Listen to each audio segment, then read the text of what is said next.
because there is not much space for subjectivity here, and this Yeah. is So what you have to keep in mind is that we are working in a particular moment of history where a lot of theorizations regarding uh, even reader response criticism have happened, and importance of readers have been discussed.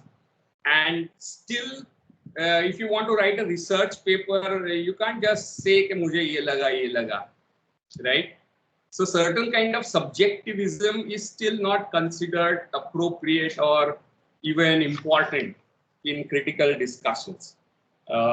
So what we do is, that is why we are looking at it as a historical fact, right? So you can now see after Oscar Wilde, following Howells and following Matthew Arnold, who will be discussing, is that there is a tendency to think of literary criticism as a scientific endeavor, right? And extremes of that were taken in the beginning of 20th century by people called Russian formalists, right?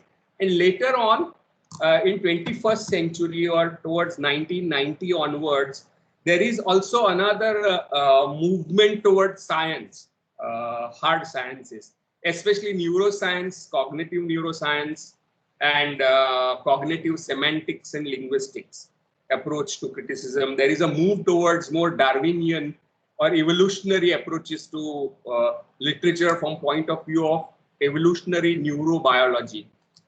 So there is a turn towards science once again in the beginning of 20th century. So as students of literature, we have to be aware of these histories. And what I think of is what is relevant in our context for us is what we should always be thinking. So we have to be aware of the history, but we have also to be aware of the present. In fact, hence these mid 19th century discussions that you have here in Walter Pater are not very interesting, given its impressionism, which was in, for me, I would relate it more to romanticism, Hazlitt and Walter Pater, as a kind of response, kind of affiliated movement. So I wouldn't think of that very highly today, but then we have to understand it as history. That is what, that is how I look at it. Yeah.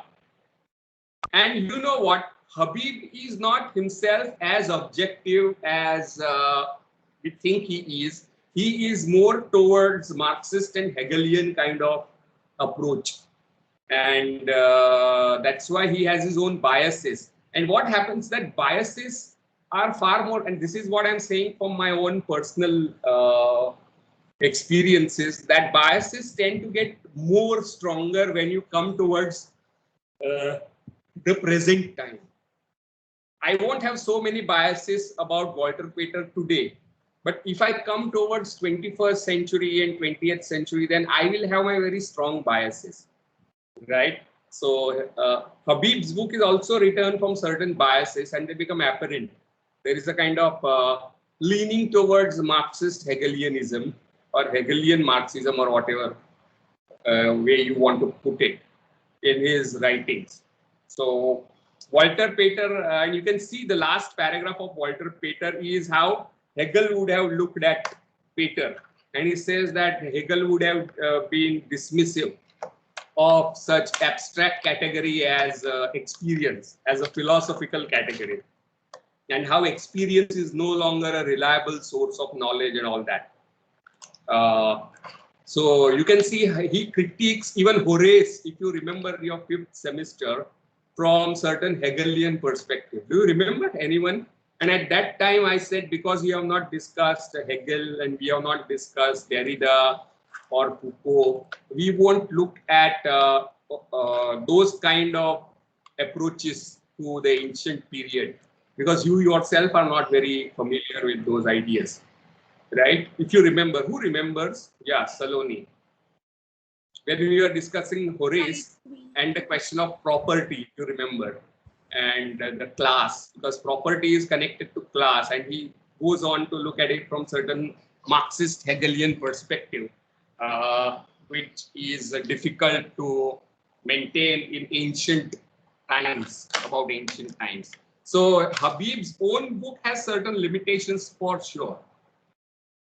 And I would say more important than Ben Jonson, absence of Cambridge School is jarring in my view. Because at least in India, we consider I. Richards and F.R. Lewis and William Empson in certain way. We are more familiar with that, and they are part of undergrad curriculums all over India. So if you appear for some examination, that there would be some questions related to Richards, Empson, and who is it? Third one was F.R. Lewis. Yeah. Anything you want to respond to what I've said? I don't think I'm qualified enough to respond, but No, you feel free. It's a discussion always among equals. It's not that. It's only that we are in a kind of advanced classes than you are here, because none of us are have a kind of last word on anything.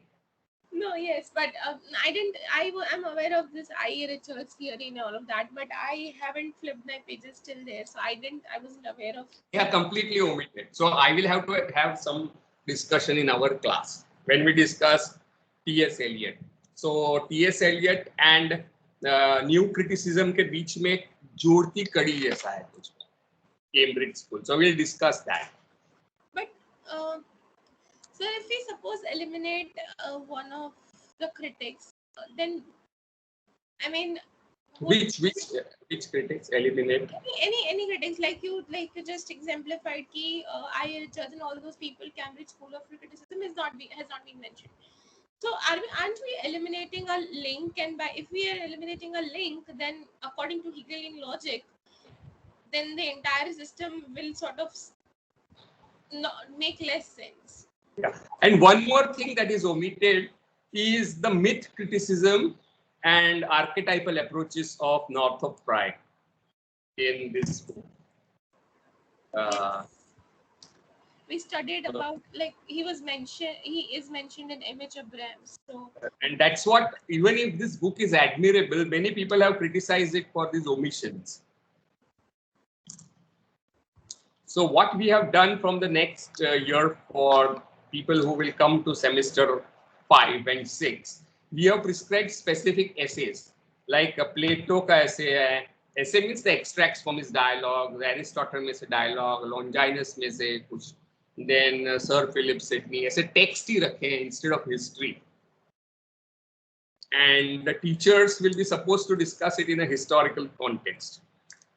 And the idea behind doing that is that students are exposed to reading original writings, so that by the time they come to post-graduation, they will be used to reading difficult text.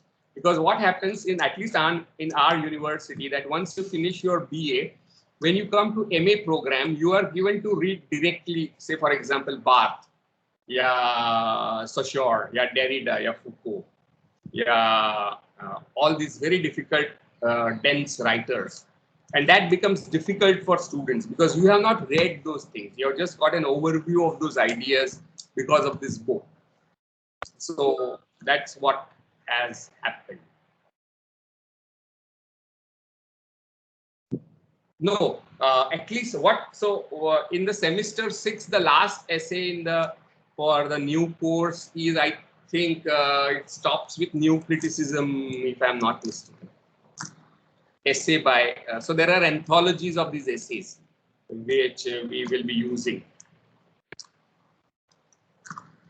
Right, so that is an interesting take. Like, so when you come to MA, you will have to read onwards. Yani Saussure आएगा, Barthes आएगा, Foucault, Derrida, and so on and so forth. Right. Okay, so shall we resume?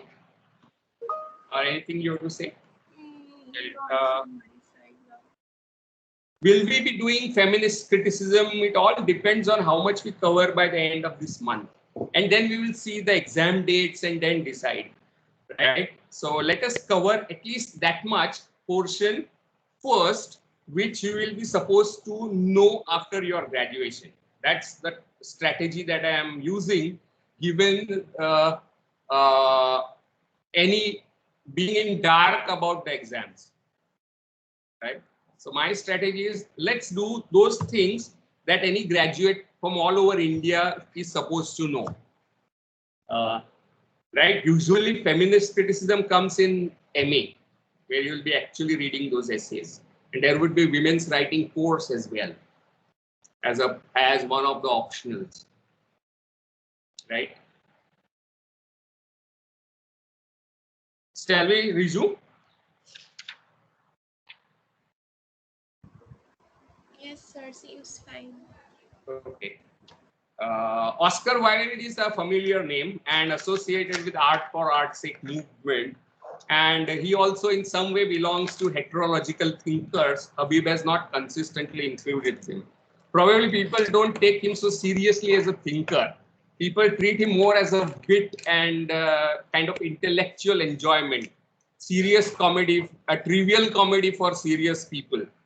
That's how they look at entire writings of Oscar Wilde at times, right? So even if what he says is very interesting, people don't take it very seriously. Uh, the man of soul, soul of man under socialism. Now, socialism was so prominent in those days, and one of the leading figures later on was kya naam hai? Another Irishman named, I forget his name, George Bernard Shaw, right? And your juniors have studied George Bernard Shaw's Pygmalion instead of Oscar Wilde. So we have replaced one Irishman with another Irish. Equally witty and fascinating. Another socialist.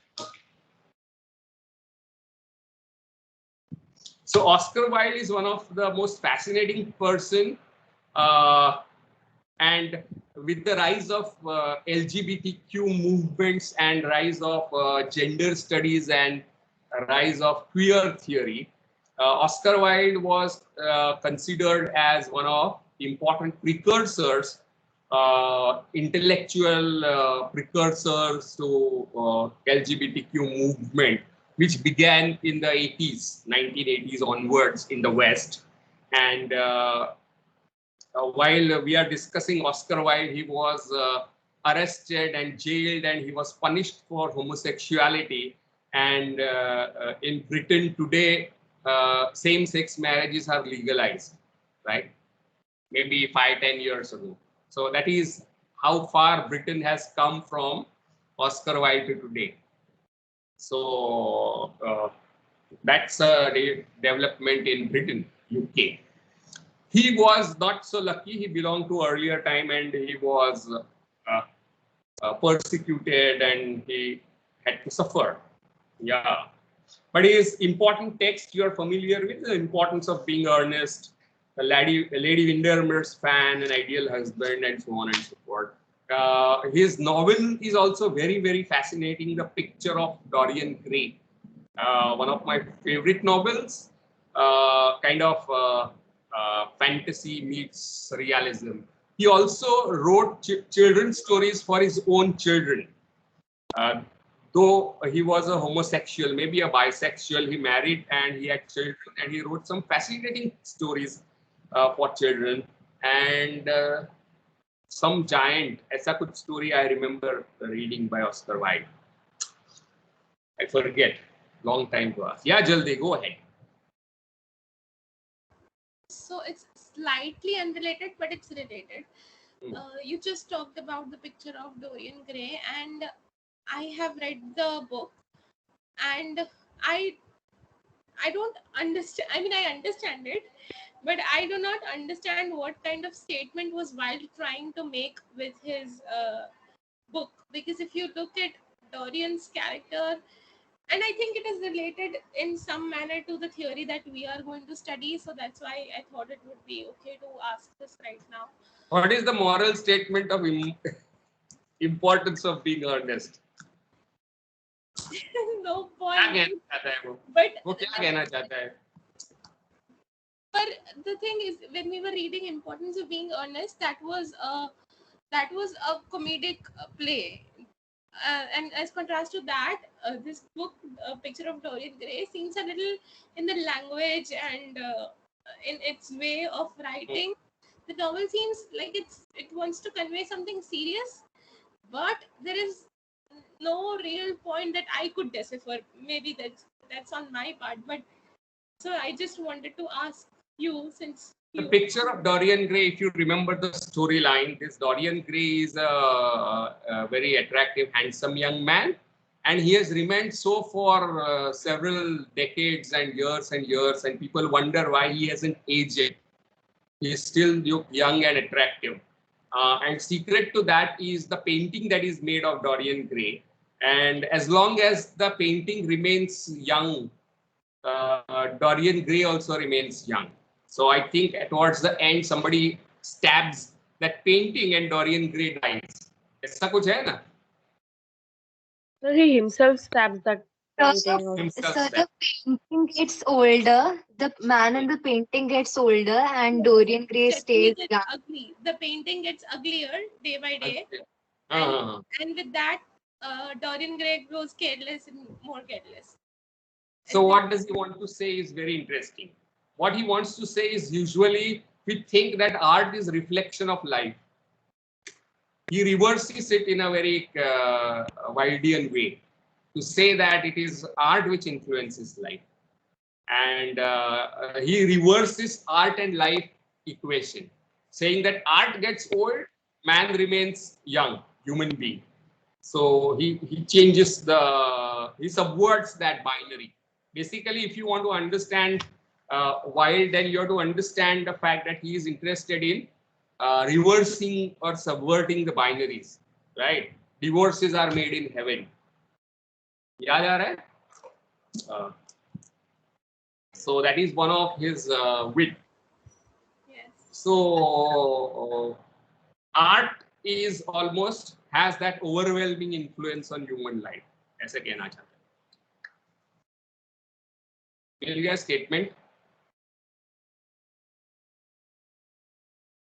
So one of the characteristics of Oscar Wilde's writing is wit, right, and cleverness, and it also yes, it also was his undoing in the sense that he got carried away and he sued the mother of his companion.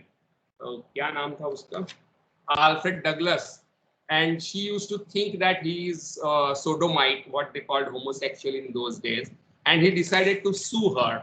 And he thought that because he was such a big celebrity and kind of hero and a dandy and a wit, people will have sympathy for him. That's what he thought, because he is so much of a celebrity and popular star of his time. So he decided to sue his mother, and the whole case went against him. And not exactly prank, but the kind of things that get into your head once you are a celebrity, and then you start playing with dangerous things, right? And the dangerous thing that he played with was law. Okay, so talking of the Picture of Dorian Gray, that is the famous preface, which is again an important statement of Wilde as a critic and artist.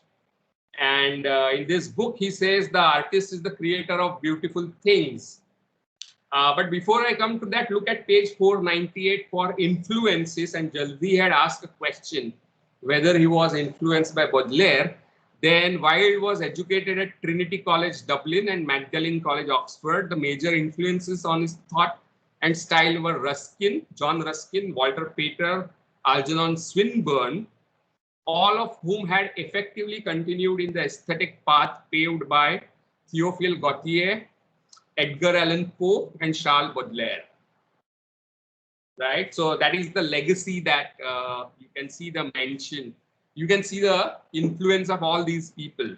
And some of the things that are common to all of these people is aestheticism, art for art's sake, and also a belief that art is autonomous.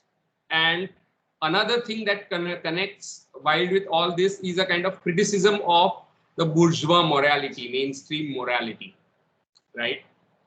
And in Wilde's case, it's the Victorian morality. So this question is answered here. Yes, sir. Yes. Okay. So on page 498, he says there is no such thing as a moral or immoral book. Artist has no ethical sympathies. Artist desires to prove anything. No artist desires to prove anything. Books are well written or badly written, that is all. And then he says beautiful things mean only beauty. And all art is quite useless. Now, all these ideas are to be understood in the context of overwhelming influence of Victorian society over here, right? So when you are saying that art has no moral purpose, no ethical sympathies, you are trying to provoke, critique, and negate Victorian moralism, right? And Victorian moralism was infamously hypocritical. And people had said how hypocritical Victorians were. And it's said that people used to cover the legs of the tables as well in Victorian times, right? And women in Victorian times, Oscar Wilde tells us, had a horrible habit. They flirted with their own husbands, right? So that was what he told us in importance of being earnest. So you have to understand his statements in the context of the times. He is critiquing the times, the mainstream ideas. And whole idea of love and bun bearing is also something that you might remember, right? And marriage. It is the spectator and not life that art really mirrors. That's a statement. And that is the statement he wants to make through his novel. So even if Dorian Gray was young, he saw himself as ugly, which he was, right? So physical attractiveness was for others, for in his own self, he saw himself as ugly.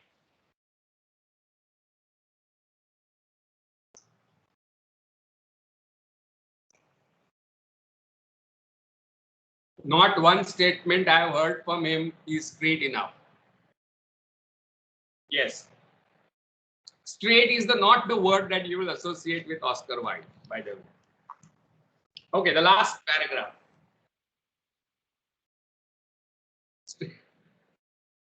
The artist as critic, right? And in artist as critic is a major statement. I'm sorry, critic as artist. Now, again, you can see the binary that he seeks to reverse, right? Is criticism and art.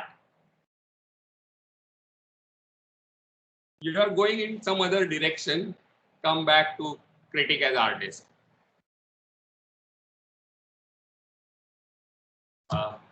What is important here is that we think that criticism is a kind of subsidiary or inadvertently she used it, the pun. We think that criticism is inferior or it is parasitical or it has a teleology, right? And the teleology of criticism is that the ultimate purpose of criticism is to explain, interpret literary texts, evaluate them, right? And in order to create a kind of taste for great art or good art, criticism evaluates, analyzes. That's the understanding of the function of criticism in those times, as Matthew Arnold discusses it. And he seems to be subverting the binary between art and criticism, saying that criticism is to be a superior and autotelous form of knowledge. By autotelic, it means that criticism has itself as its own goal. criticism itself is a form of art, right? He's saying this provocatively, like he does everything else. But in Victorian times, the reasonableness and pragmatism and utilitarianism and commonsensicalness that was the mainstream value of Victorian period said that criticism has a secondary place in culture.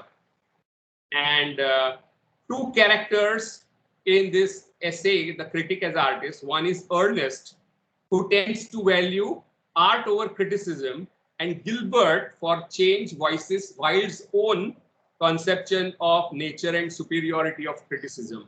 I said for a change because most of the time Wilde used the name Ernest as his mouthpiece, and it was an ironical mask, right? He always seems to be making fun of earnestness. So earnestness is a value of Victorian times, right? ये आदमी बहुत Ernest है, यानी आप उसकी तारीफ कर रहे हो बेसिकली, तो उसका मजाक उड़ाना अपना परम धर्म समझता है master white. Sir, in one of the previous classes, I think we were discussing, I think something in Rajan sir's class, and I think Titiksha pointed out that earnest is also sort of a joke on the orientation, sexual orientation of. I think. Yes, I think so. yes. That is why probably preferred Ernest more. Ernest, and then we also saw Algernon, which in his play. So Algie is his mouthpiece. So your Gilbert is his mouthpiece. I remember. Tabhi right said. So Ernest is a butt of joke as well, right? For him, he is mocking everything that is Victorian treat seriously, right? Sincerity, utilitarianism, everything that people consider seriously, right? Relationships, whatnot. And then he actually invokes Plato and Aristotle to support the fact that criticism has a superior place. Then what is Hippocratic? क्या है? क्या Hippocratic है? I don't know. So many things, because सबसे पहले तो he was probably born in a, he went to Oxford, right, and Trinity College and all these fancy places now, and then he was himself very much financially stable. He came from a financially stable background, and then he's against all these money making ideas. Now if you have something, why would you Socialism. Yeah, and then he's against relationships. Now that is also a known fact that he himself had many connections, and so it doesn't make sense. Like, it's a little hypocritical. So one of the lines in importance of being earnest is that somebody, I think it is Jack, who asked him that, what do you even mean when you say that? Right? He says that, how do you expect me to know what I'm saying, right? Do you remember that? Yes. But, so I think, but it has to be witty, that's all. एक ही criteria है उसका. And I think in the whole process, this is the first critic I feel that he was probably aware of his hypocriticalness, and he still did it anyway. But yeah, anyway. So Marxist critics would point out this whole art for art's sake business as that in the context of Victorian times, when the aristocracy was declining and new bourgeoisie was on the rise, the bourgeois wanted to establish their hegemony by appropriating the elite ideas of aristocracy, right, and over the working class. And this can be seen in almost all important intellectuals of the period, especially the next one that we are going to discuss, Matthew Arnold, right?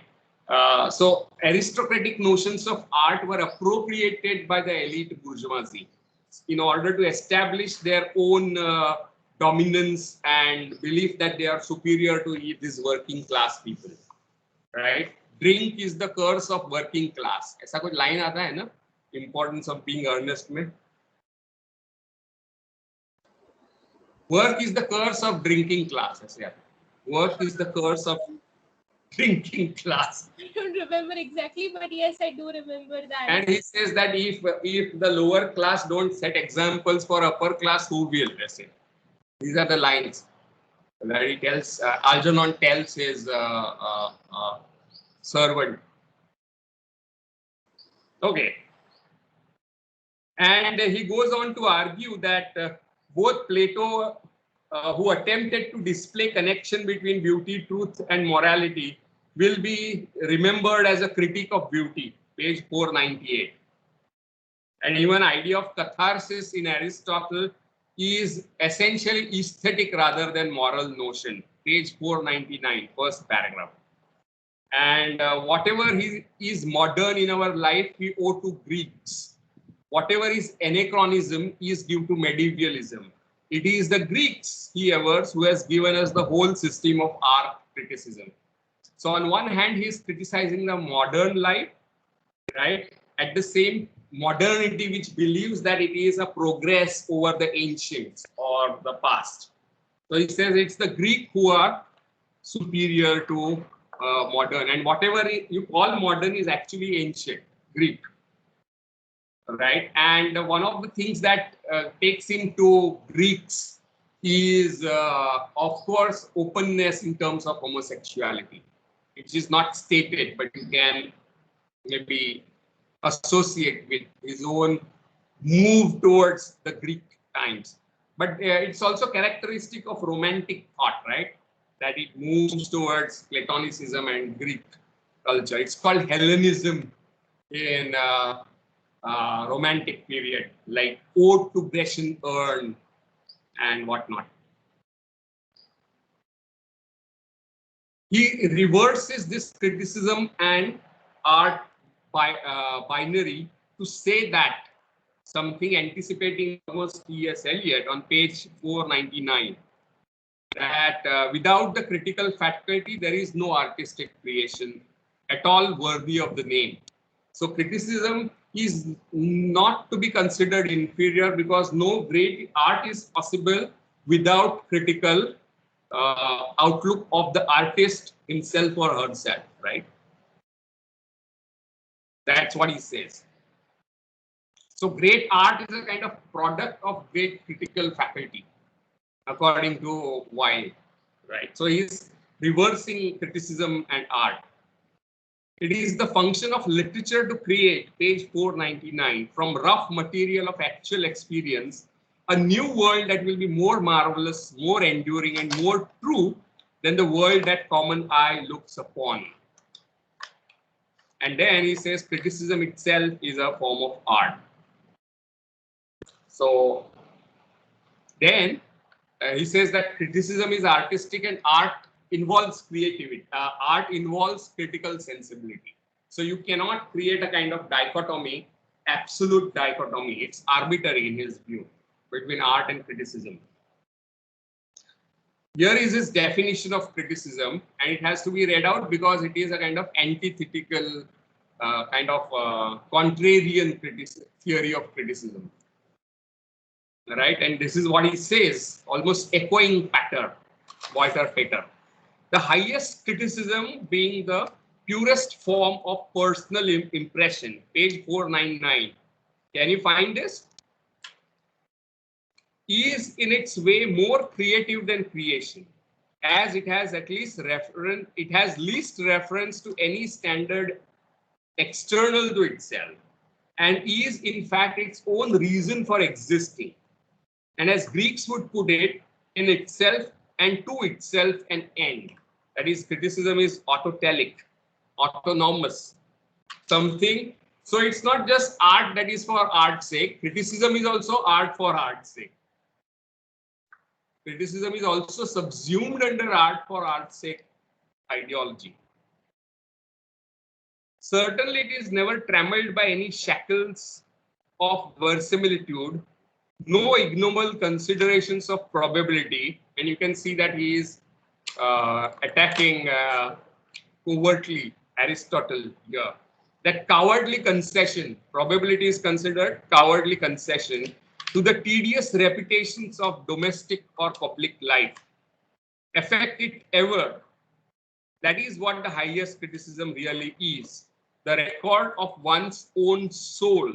So it just like Walter Pater talks, Baudelaire talks about criticism as being impassioned, biased, and personal. He also emphasizes the subjective element in criticism. And though it's a fascinating idea, academia doesn't accept it, as Jaldi discovers, right?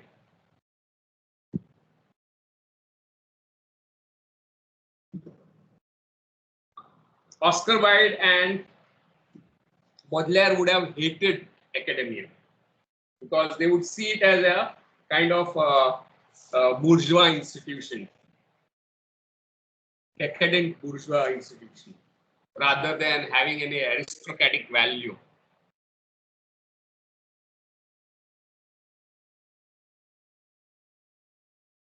Okay.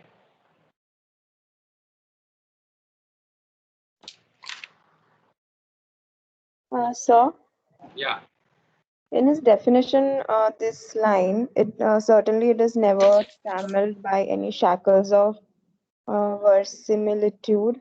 What does he Hmm. mean by this line? It means that criticism is not about accurate depiction of literary text or artistic painting or whatever. So criticism is not about art. Criticism is about itself and record of the critic's soul. Impressionism, subjectivism. And he says that it has no relation to art. It is itself artistic. So criticism involves creative aspect as much as art involves critical aspects, right? That's what he's arguing. Like Kant's autonomy of art, there is autonomy of criticism by Wilde. You are right, Stavan. Okay.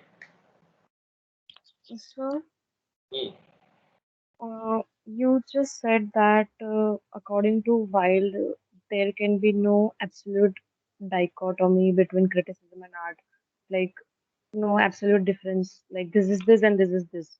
Hmm. Hmm. And then one side he's saying he's making it clear cut that criticism has no relation to art. Hmm. So then I'm External to like itself. contradicting. If you're writing an article on a painting, that article is unrelated to that painting. It is about your soul. It is a record of your soul, not that painting. That is impressionism again, right? In Paterian fashion. Walter Pater का ही कुछ repeat, Baudelaire का भी कुछ repeat कर रहा है. Hmm. That's what makes it haphazard, according to Jaldi. And you can see the kind of pot shot he is taking at the whole idea of Aristotelian probability. And if you see that in relation to his play, then Jack was abandoned in a handbag. ऐसा याद आ रहा है कुछ? And the woman thought that baby is in her hand and the book is in her handbag. But it was other way around. कौन था वो? Miss, I forget that name of that woman. And finally, it is revealed that Jack has been telling truth right from the beginning. And it's a great disappointment to discover that you have been telling truth all your life. Does anyone remember the importance of being earnest? Yes, sir. Yeah. Yes. पूरी जिंदगी वो सच बोलता रहा. That was one of the shocking things he discovered. Right? And he thinks that he's lying. मेरा नाम earnest है. See, just like the haphazardness I was talking about in his criticism, there is no sense of this entire play. Like, I don't get it. Anyway, Yeah. It's a trivial comedy for serious people. serious people. Yes. Okay. And then on page 500, he goes on to praise criticism as a subjective. He says on page 500, first paragraph, to see object as it really is how Arnold had defined criticism for Miss Prism, you're right. Wilde says that criticism in its essence is purely subjective. And he says that we do not care whether Ruskin's views on Turner, a very famous British painter of his times. And Ruskin, you know, right? You have studied Ruskin, if I'm not mistaken. नहीं, हाँ नहीं. Yes, sir. वो क्या है उसका? Unto this last. 4 essays, yeah, until this last. Yeah, but he was equally famous as art, maybe more famous as art critic, right? And his views on Turner are sound or unsound, we don't care. What is important, says Wilde, that Ruskin's mighty and majestic prose is at least as great as any work of art, as any of those wonderful sunsets that Turner painted. So he's saying that Ruskin's criticism of Turner is itself a beautiful work of art like that of Turner. उतना खूबसूरत उसका pros है.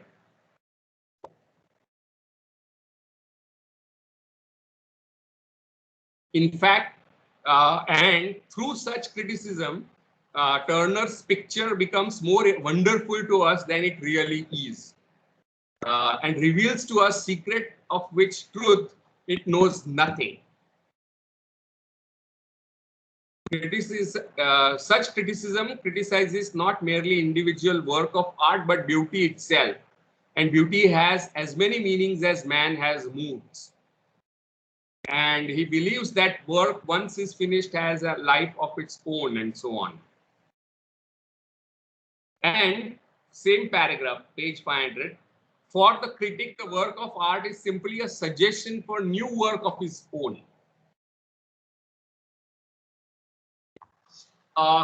What is important is to understand his ideas also in the context, right? He is trying to provoke the kind of mainstream ideas of criticism, that criticism is disinterested, criticism is scientific, criticism is a systematic, scientific, cold, mathematical, academic activity, to which he is saying that criticism should aspire to rise up to the standards of art. Because at the end of the day, it's not important how, in fact, criticism increases the beauty of the art. So he is almost turning it on its head. And then he says that the only inferior or lower forms of criticism involves analysis and interpretation. Critic does not always attempt to explain a work of art. He may seek rather to deepen its mystery and to raise around it a mist of wonder. That's the second paragraph. Moreover, the critic does not merely interpret passively, simply by repeating the message already formed by the artist. Rather, he intensifies his own personality so as to interpret the personality and the work of the artist. Yes, he is. Readers, but reader only as artistic reader or critical reader, right?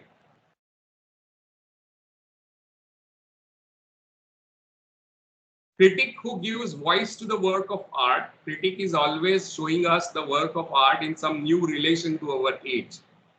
He will always be reminding us that the great works of art are living things. Yeah. So critic actually renews, gives life to work of art. That is what he says. And all these statements are not really nonsensical or haphazard, right? He has certain things which have to be taken seriously. That the role of criticism is not always passive interpretation, analysis, but also to confer life upon the work of art and in fact to reveal its newness. or so it has to be, it is made more mysterious, and that is also one of the functions of criticism that he expects. However, the mainstream criticism after Oscar Wilde went in the very bourgeois modern way of scientific rationality for long, right? Till you have people like Harold Bloom who would actually accept these ideas literally and try to make criticism itself a kind of work of art.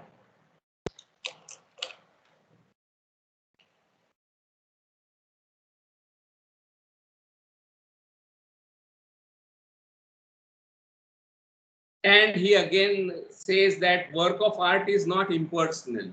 It is always absolutely subjective. And the aim of art, last paragraph, page 500, is simply to create a mood and to create emotion for the sake of emotion.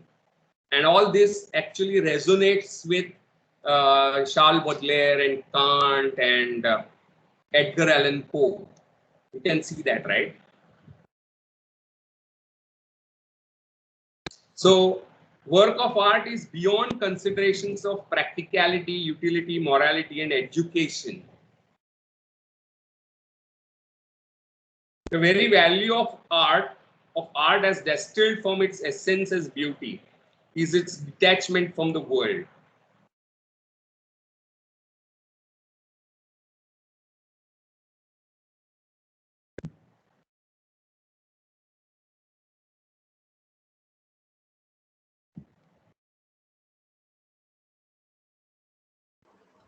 So Yeah, go ahead.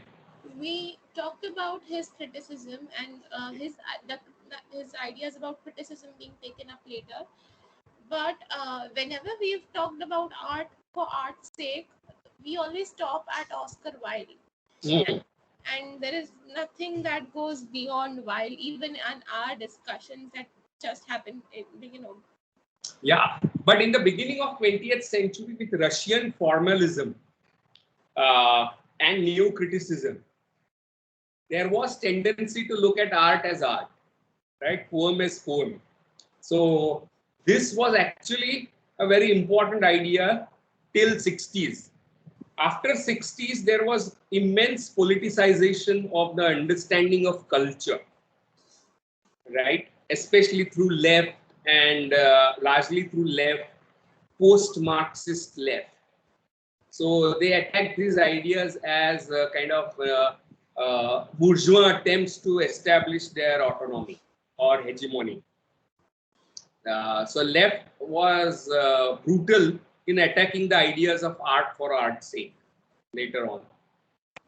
So Oscar Wilde belonged to the bourgeois class or to the He is a bourgeois aristocratic class aristocratic. who looks up to aristocracy, very much like Baudelaire, right? And you can go this whole to right up to Sir Philip Sidney, who was actually an aristocrat, who talks about how poetry is supreme form of knowledge because it does not imitate nature in any way. Remember last semester? Yes, yes. Stephen Gosson and Sydney. Mm. Yes. So after 60s, there were new Stephen Gossons. Yes. Right. Those new Stephen Gossons were the neo-Marxists under the banner of culture studies.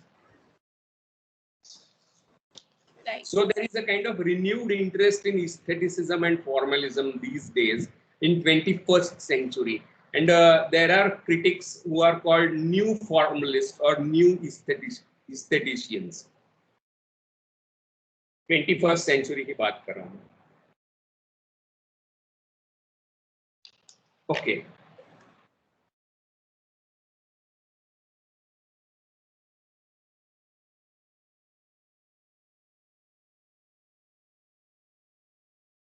Last line is interesting. The artistic critic, that's the new category he has invented. Last line of page 501. Like the mystic is an antinomian always, You've heard of the term antinomian ever?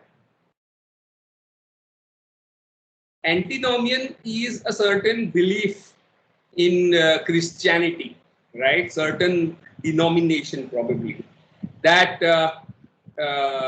it's not what you do in this life that matters. It's God's grace that matters. So you trying to live as per the moral conventions does not matter. It's at the end of it, God's grace. Right. So antinomian belief in Christianity implies आप पाप करो पुण्य करो कुछ फर्क नहीं पड़ता. आखिर में फर्क क्या पड़ता है? भगवान की कृपा, grace. Right. So he says the artistic critic, right? That's a new category, right? Can you see the new category that he has invented? Like the mystic, he is an antinomian always. In fact, it does not believe in morality. It relies upon grace, right? So, because art also relies on grace rather than morality to create work of art. In same way, artistic critic also relies upon this grace.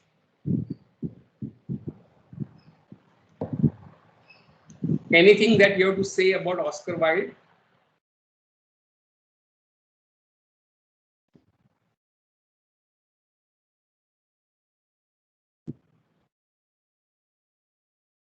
You can see that he has also reversed modern and ancient debate, right? Saying that whatever is modern is actually ancient. By saying Greece invented system of art criticism.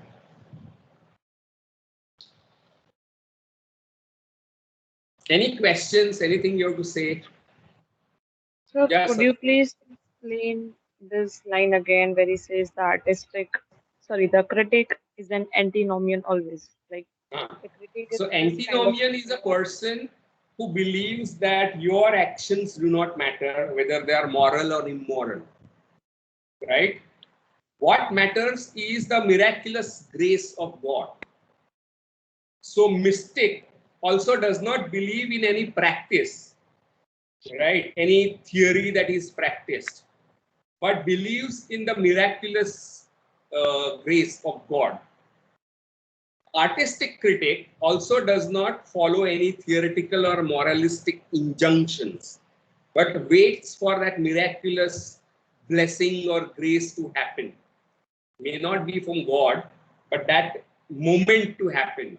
It is something like what Wordsworth is talking about, those spots of time and epiphanies, right? Those moments of grace or miracle, inspiration, right? Which inspires artist, right? Those moments of madness or muse possessing you.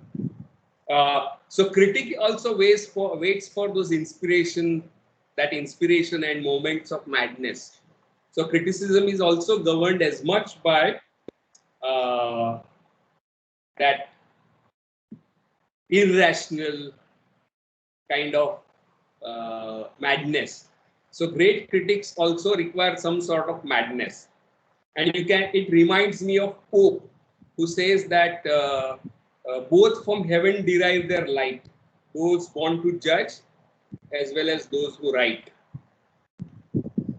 Right? So this belief that criticism is also kind of divinely inspired activity, not a reasoned, rational one, is a very interesting insight that I think Oscar Wilde has. Something that Western criticism did not take Wilde as seriously as they should have. That's my personal feeling.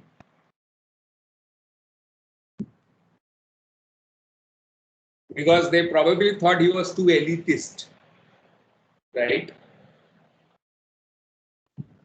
Sir, along those lines, uh, I'm asking this question in general, but it has obviously Wilde's question has emphasized this even further.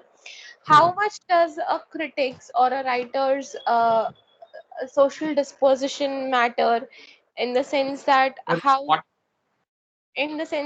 how seriously will his views and his criticism be taken by the other people or other contemporary critics or whatever, the intellectual circle.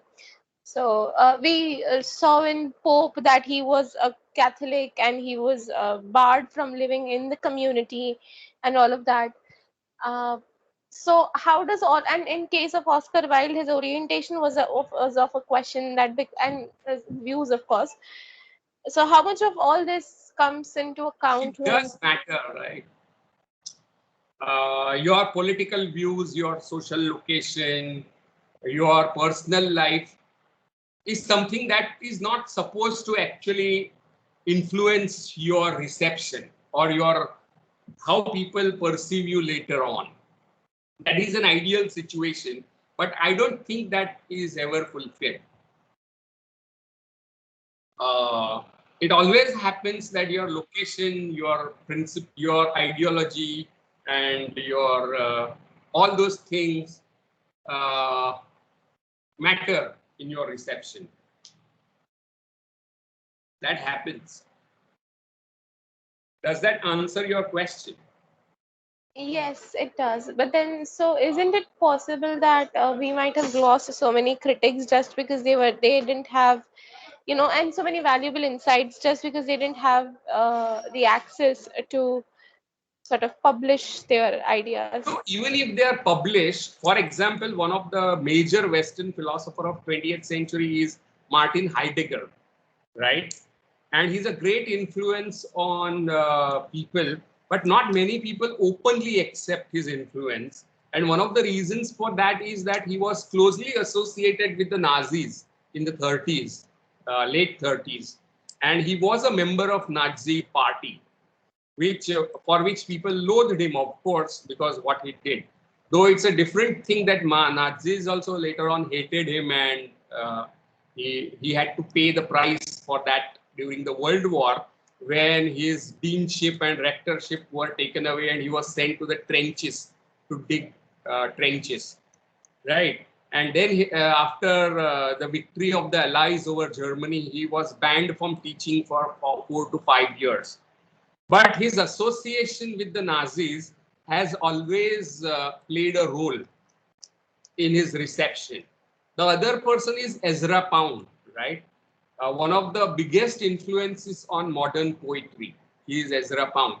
But because of his kind of fascination with Italian fascism and his radio broadcasts where he praises Mussolini and others, which led him to being imprisoned and sent to mental asylum, uh, have played a certain role in uh, his reception. People don't acknowledge, or they tend to not discuss him or overlook him, though it's very difficult. Both these two important figures, Ezra Pound and Heidegger, right? So these are the two examples of how people's lives and their politics influence their reception and the later responses to him.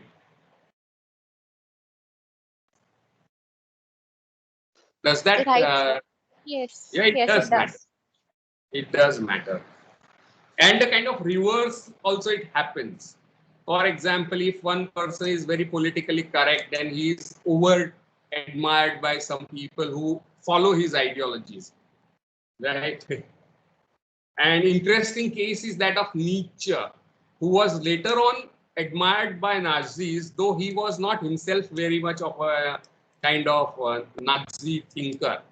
But his sister and his brother-in-law, who outlived him, took care of him after he died, after he went mad, and were in charge of his manuscripts, tampered with his manuscripts and put certain anti-Semite or even neo-Nazi interpretations in his own writing.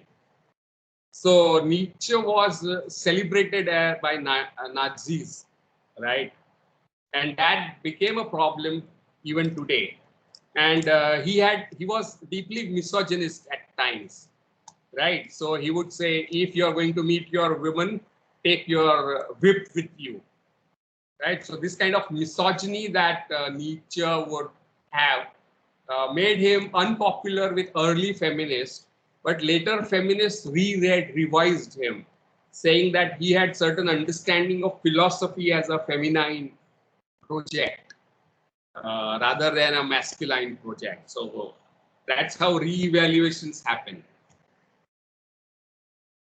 This is a kind of longish response, but the bottom line is all these things, personal life, politics, beliefs, matter in the later reception. Yeah. Yeah. So what do you want to say to that, Jaldi? I'm probably overshooting the time, but so what do you mean when you say that philosophy as a masculine subject and philosophy as a feminine subject? That's what, because after Derrida, people looked at philosophy as a kind of patriarchal masculinist project. And that's why women philosophers were marginalized right from the beginning.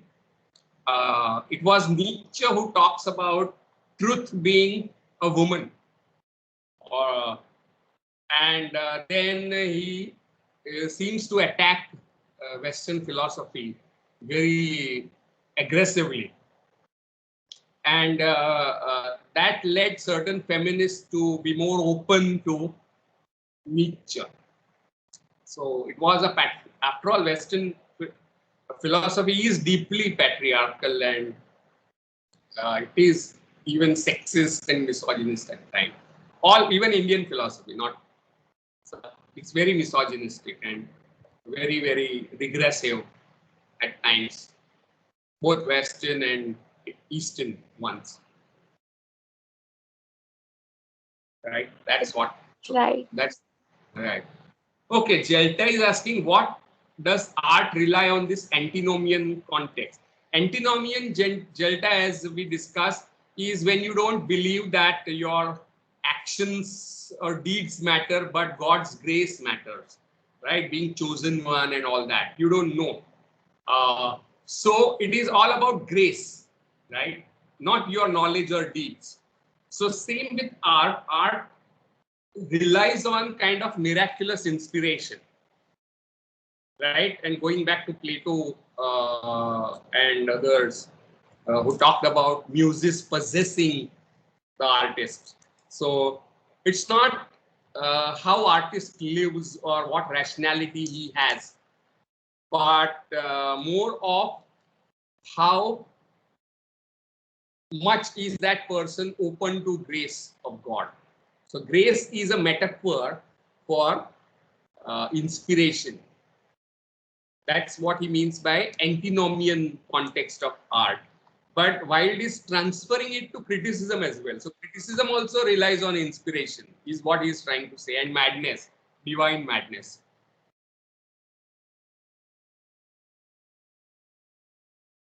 That's what he's saying. Does that clarify it for you, Jelta? Okay. What is your question, Titiksha? Yes, This sir. is the last one and we will stop. Yeah. Yeah, go ahead. I don't think it's a problem anymore, but I'll still ask. You said somewhere in the middle that he looked up to aristocracy. And you had also said earlier that he was also a socialist. How does that work? I mean, It may work for Oscar Wilde. You don't expect consistency from him. yeah. Yeah, that's why I thought that I'll withdraw the question because Yeah. You don't expect consistency. Aristocracy not as a kind of glorification of aristocracy, right? But more of the view or ideology of art that comes from aristocracy, rather than from French Revolution kind of thing, right? And if you go back to French Revolution, then the politics is situated between whether you support the revolutionaries or you support the aristocrats. So his views on art, like Baudelaire and like Sir Philip Sidney, right, would be more towards the side of aristocracy. But politics is on the side of the revolutionaries. And this ambiguity is also seen in the importance of being earnest. yes, sir. where he says that this is being found in the handbag is like excesses of French Revolution. ऐसी एक line आती है. Yes, You sir. remember that? I think Yes. that कौन उसकी जो चाची है वो कहती है. She is an Yeah. aristocrat, right? So she is made fun of. Yeah. Right, sir. But as Marxists would point out, bourgeois wanted to appropriate the aristocratic ideology of art to establish their own hegemony. And a new term that they invented in the 19th century is called culture, right? And that becomes a big deal in Matthew Arnold, something that we'll take up in the next class, 245. All right, sir. Thank you. Yes. Okay. So, anything else? किसी को कुछ कहना है? Or shall we discontinue?